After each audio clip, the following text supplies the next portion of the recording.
WTI, if you're looking for a reed diffuser, check out this one by King of Scents.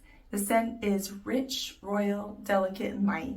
I love this Blue Coast scent. The seawater feel and smell of it is very inviting. It smells so clean. It smells very high end, and there are subtle notes of some floral flowers in there. It kind of warms it up a bit. The decor of this is gorgeous. I love this very unique green glass bottle, and I like that it comes with the gypsophilia dried flowers and the reed diffusers. I use all the reed diffusers, and the scent isn't overpowering. It does take 1 to 2 days for the reed diffusers to fully absorb the fragrance.